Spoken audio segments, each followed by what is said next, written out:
सावन की काली रात थी, बादल गरज रहे थे, बिजली बार बार आसमान में चीख रही थी और हवा में राख और धुएं की तेज गंध फैली थी।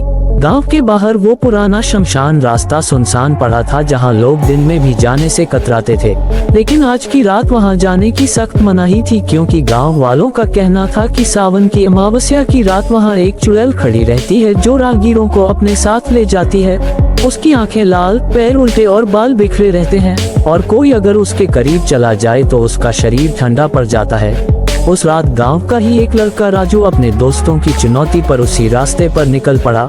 शमशान के पास पहुंचते ही उसने देखा कि चारों तरफ राख उड़ रही है।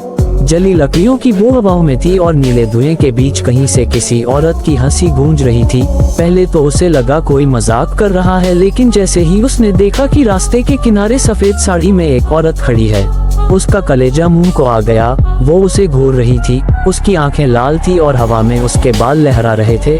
राजू ने डर के मारे पीछे मुड़कर भागना चाहा, लेकिन उसके पैर जम गए। उसकी ठंडी सांसें उसके कानों तक आ रही थी।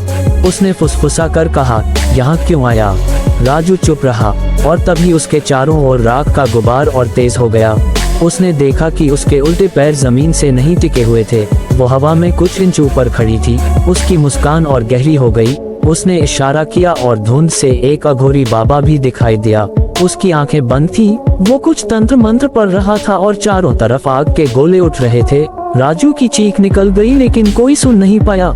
उसने देखा कि उसकी परछाई धीरे धीरे उस चुड़ैल के पैरों तक खिसक रही थी, जैसे वो उसकी आत्मा खींच रही हो। वो इतना डरा कि उसके हाथ पैर सुन्न हो गए।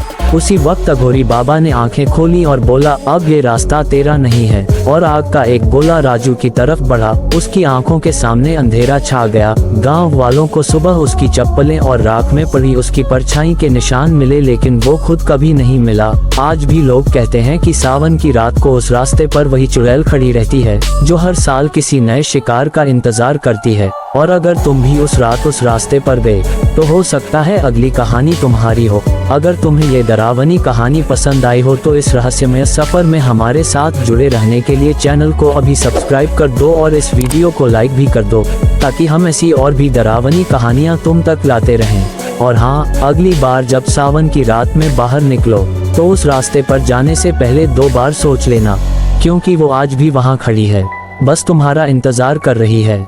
दोस्तों, मेरे गले में थोड़ी दिक्कत चल रही, कृपया आप सहन कर लेना और वीडियो को स्किप मत करना। धन्यवाद।